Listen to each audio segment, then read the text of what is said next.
नमस्कार दोस्तों, स्वागत है आपका Jharkhand job information YouTube channel में। तो जैसा कि आप लोग देख रहे हैं कि मैं लगातार आप लोगों को झारखंड में सरकारी और प्राइवेट किसी भी जगह पे जॉब आती है तो आप लोगों को जानकारी देता हूं।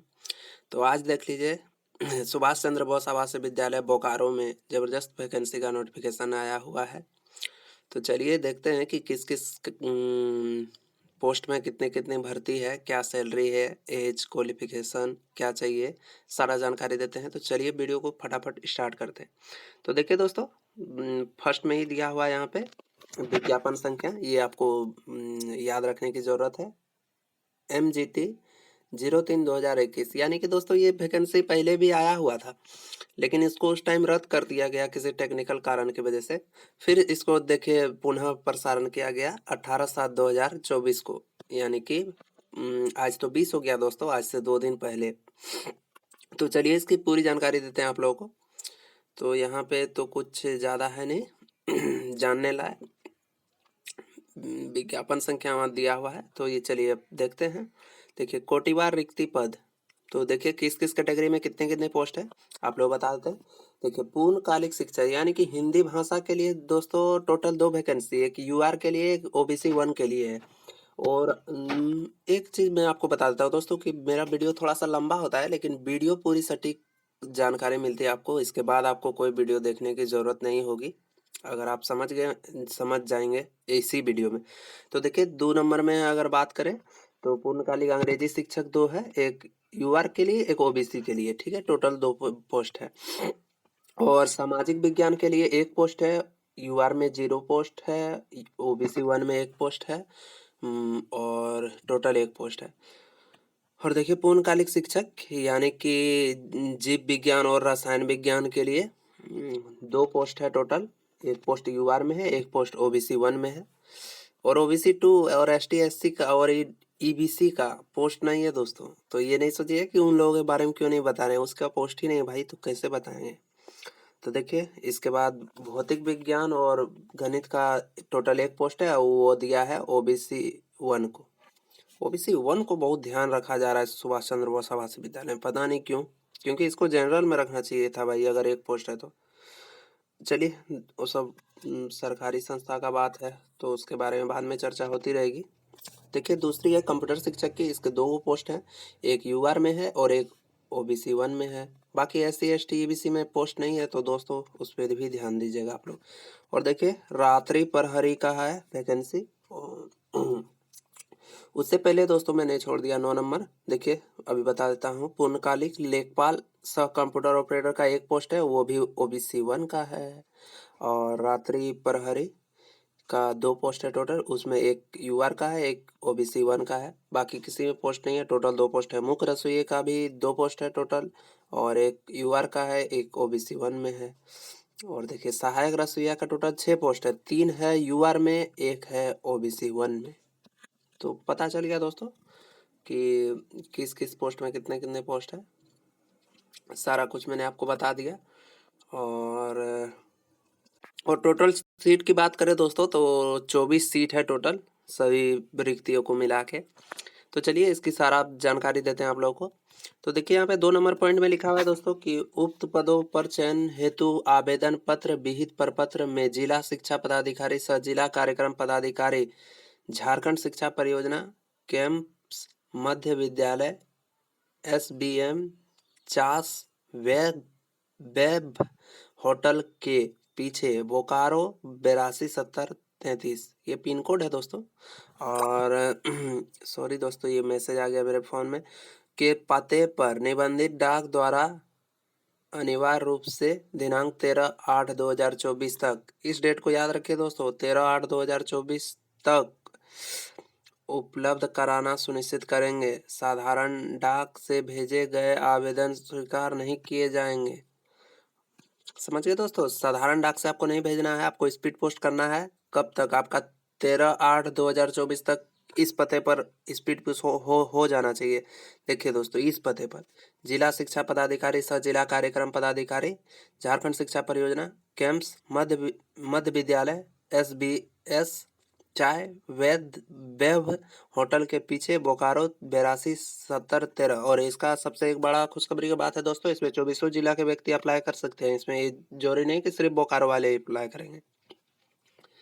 झारखंड के आप हैं, अप्लाई कीजिए, ज़्यादा कुछ सोचने की ज़रूरत नहीं है। और देखिए यहाँ पे हिंदी भाषा की अगर बात करें तो देखिए पूर्णकालिक शिक्षक हिंदी भाषा, इसमें क्या शैक्षणिक योग्यता चाहिए, तो किसी भी मान्यता प्राप्त बोर्ड, विश्वविद्यालय, संस्थान, विषय, जिस विषय की पूर्णकालिक शिक्षक शिक्षिका तथा क्रमांक 1, 2, 3, 4, 5 एवं 6 पर अंकित पदों हेतु आवेदन किया जा रहा हो। समझ जाइए दोस्तों, इसमें क्या लिखा गया है कि इस जो देख रहे हैं ना आवेदन पत्र 6 तक के लिए पूरा एलिजिबिलिटी बता रहा हूँ। 1, 2, 3, 4, 5, 6, यहाँ पे जो 6 पोस्ट है दोस्तों, इस 6 का मैं एलिजिबिलिटी बता दे रहा हूँ एक बार में ही कि इसके लिए क्या एलिजिबल होना चाहिए। खाली भाषा पे आप लोग ध्यान दीजिएगा। तो इसके लिए देखिए, संबंधित विषय में न्यूनतम 50% अंक। जैसे आप हिंदी के टीचर बनना चाहते हैं तो हिंदी में आपका 50% अंक होना चाहिए किसी भी मान्यता प्राप्त बोर्ड से। और अगर गणित में भर रहे तो गणित में, हिंदी में भर रहे हैं हिंदी में, इंग्लिश में भर रहे हैं इंग्लिश में, सामाजिक विज्ञान में सामाजिक विज्ञान में। इतना मैं बोल नहीं पाऊंगा दोस्तों, एक बार मैं ही बोल दिया, तो इसका ध्यान रखिएगा। 50% अंक के साथ स्नातक किया रहता। समझ गए दोस्तों, बीए में आपका 50% अंक होना चाहिए सभी सब्जेक्ट में जो मैंने अभी नाम बताया। और अनुसूचित जाति और अनुसूचित जनजाति के लिए एवं विकलांग कोटि के अभ्यर्थियों के लिए नियम के उपरोक्त वर्णित न्यूनतम प्राप्तांक में 5% छूट दी जाएगी।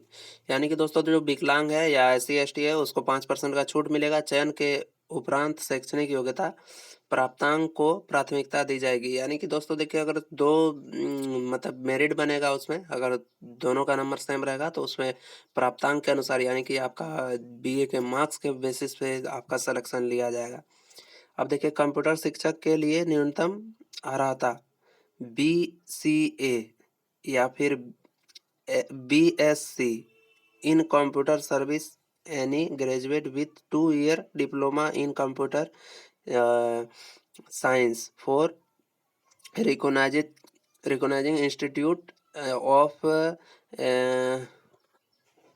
असिस्ट होगी। और देखिए दोस्तों 2 नंबर में दिया हुआ है अर्हता, ये यहाँ पढ़ा मैंने दोस्तों, देखिए यहाँ पढ़ रहा हूँ।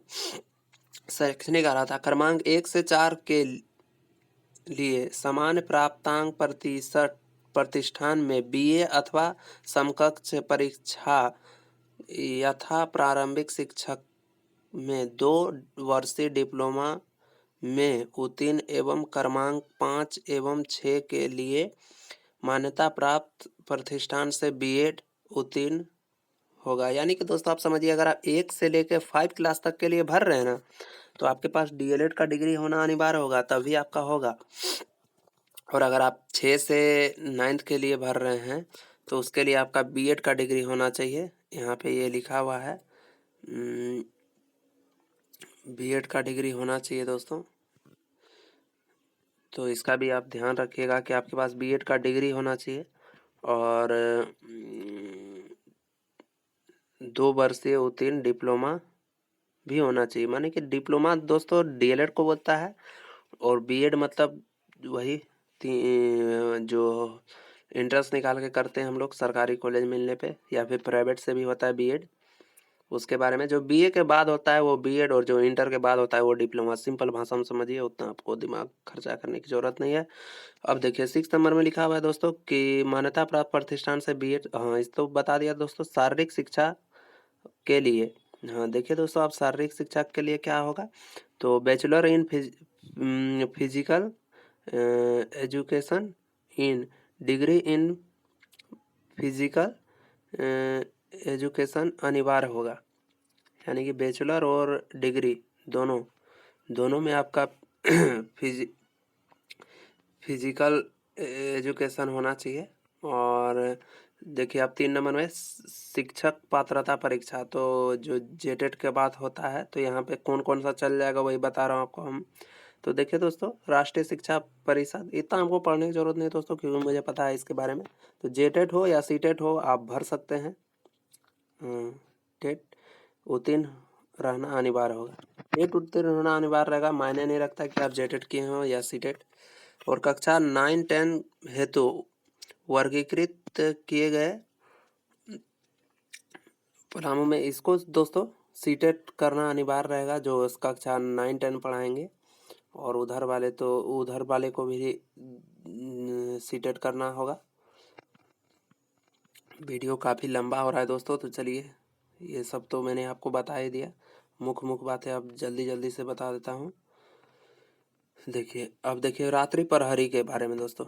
स्पोर्ट स्टाफ रात्रि प्रहरी के बारे में अगर बात करें तो मैट्रिक पास होना चाहिए आप। संविदा के आधार पर आपको रखा जाएगा। नियमित परिलब्धि रुपये 6,000 प्रति माह देय होगी। और हर वर्ष आपका 150 रुपये का मतलब वेतन वृद्धि होते रहेगा जब तक आप रहिएगा। मुख्य रसोईया 8वीं पास होना चाहिए। और संविदा के आधार पर रखा जाएगा। 7200 उसको पैसा मिलेगा। 150 रुपये हर महीना बढ़ते जाएगा। इसके बाद सहायक रसोईया के बारे में अगर बात करें तो 8वीं पास होना चाहिए। संविदा के आधार पर रखा जाएगा। 5400 हर महीना मिला जाएगा और 150 रुपये का हर साल वृद्धि होगा। अब तो इधर कुछ बचा नहीं है दोस्तों। चयन संबंधी शर्त ये सब आप लोगों को जानने की उतनी ज़रूरत नहीं है। आप लोग का सिर्फ और सिर्फ मेरिट बेसिस पे सिलेक्शन होगा। यहाँ एग्ज़ाम तो हुआ नहीं है दोस्तों अभी तक कहीं, तो इसीलिए। और देखिए चयन हेतु तो अभ्यर्थी का न्यूनतम उम्र 21 वर्ष होगा, यानी कि न्यूनतम उम्र आपका 21 वर्ष होना चाहिए। अधिकतम के बारे में बात नहीं कर रहा है, आपका उम्र कम से कम 21 तो होना ही चाहिए। जनरल को 21 से 35 साल भर सकते हैं। और फीमेल जो है वो 38 साल तक भर सकते हैं। और OBC 1 to 37 साल तक भर सकते हैं। और SC ST 40 साल तक भर सकते हैं। और जितना भी एक्स मतलब ये है सरकारी राजपत्रित कर्मचारी उसको 10 साल का छूट मिलेगा। ये चीज़ यहाँ दिया हुआ है, ये आपको बता दिया मैंने। और देखिए उम्र की गणना 1/7/2023 से हो रही है। इसी महीने के फर्स्ट दिन से हो रही है अगले साल की। 1/7/2023 से आपका उम्र का गणना होगा। इस दिन तक आपका उम्र 21 साल हो जाना चाहिए। चलिए दोस्तों, और क्योंकि दोस्तों ये 23 इसीलिए लिखा हुआ है क्योंकि वैकेंसी आया हुआ था। देखिए आवेदन सिर्फ विहित प्रपत्र में पूर्णतः भरे हुए आवेदन पत्र सभी अनुलग्नों के साथ निर्धारित तिथि तक 13/8/2024 के संध्या 5 बजे तक जिला शिक्षा पदाधिकारी सह जिला कार्यक्रम पदाधिकारी झारखंड शिक्षा परियोजना केम्स मध्य विद्यालय SBS 50 वैभव होटल के पीछे बोकारो 827013 के कार्यालय में निबंध डाक के माध्यम से। स्पीड पोस्ट नहीं करना है, आप लोग इसका ध्यान रखिए। निबंध डाक रजिस्ट्री पोस्ट करना आप लोग को माध्यम से स्वीकार किए जाएंगे। अंतिम तिथि के बाद आवेदन पत्रों पर किसी भी परिस्थिति में विचार नहीं किया जाएगा। आप लोग को दोस्तों एक चीज़ ध्यान रखिए कि स्पीड पोस्ट नहीं करना है, आप लोग को रजिस्ट्री पोस्ट करना है, निबंध डाक। चलिए आगे की जानकारी देते हैं।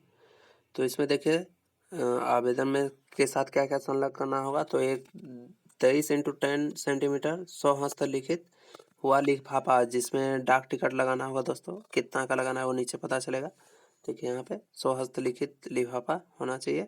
और देखिए सभी शैक्षणिक शिक्षक पात्रता परीक्षा तथा अन्य स्वविप्रमाणित प्रमाण पत्रों की छाया प्रति संलग्न की जाए। यानी कि आप लोग जैसे कोई डाल रहा है B.Ed तक का तो सब संलग्न करेगा और नीचे सेल्फ अटेस्टेड कर देगा। अनारक्षित के अभ्यर्थी हेतु जाति प्रमाण पत्र स्वप्रमाणित छाया प्रति लगेगा। यानी कि जो आरक्षण लेना चाहता है वो देगा, जो नहीं लेना चाहता है वो नहीं देगा। और झारखंड राज्य में सक्षम पदाधिकारी द्वारा निर्गत आवासीय प्रमाण पत्र की स्वप्रमाणित प्रति लगेगा। यानी कि आप झारखंड के निवासी हो, इसका प्रमाण पत्र तो आपको देना ही होगा। लेकिन दोस्तों देखिए यहाँ पे सबसे बड़ा बात गलती किया है कि यहाँ बताया ही नहीं कि कितना रुपए का डाक टिकट साटना होगा। छोड़ दीजिए दोस्तों, आपको डाक टिकट नहीं साटना होगा क्योंकि यहाँ दिया ही नहीं है, तो क्या कैसे साट देगा व्यक्ति। आवेदन के साथ संलग्न किए जाने वाले लाभों यहाँ पे दिया हुआ है सिर्फ 100 हस्तलिखित हुआ 2 लिफाफा डाल दीजिएगा दोस्तों। उसमें आप एक बड़ा लिफाफा डालिएगा, मैं आपको सिंपल भाषा में बता रहा हूँ, और छोटा छोटा 2 लिफाफा डाल दीजिएगा। समझ गए दोस्तों, लाल वाला। और देखिए ये फॉर्म है, तो फॉर्म तो आप लोग भर लीजिएगा देवनागरी यानी कि हिंदी में लिखना है, फिर इंग्लिश में लिखना है, डेट ऑफ बर्थ लिखना है। दोस्तों वीडियो बहुत लंबा हो गया है, तो वीडियो को यहीं समाप्त करते हैं। आशा करते हैं आपको जानकारी अच्छी लगी है तो वीडियो को लाइक, चैनल को सब्सक्राइब जरूर कीजिए। मिलते हैं किसी नेक्स्ट वीडियो में नेक्स्ट टाइम, तब तक के लिए धन्यवाद।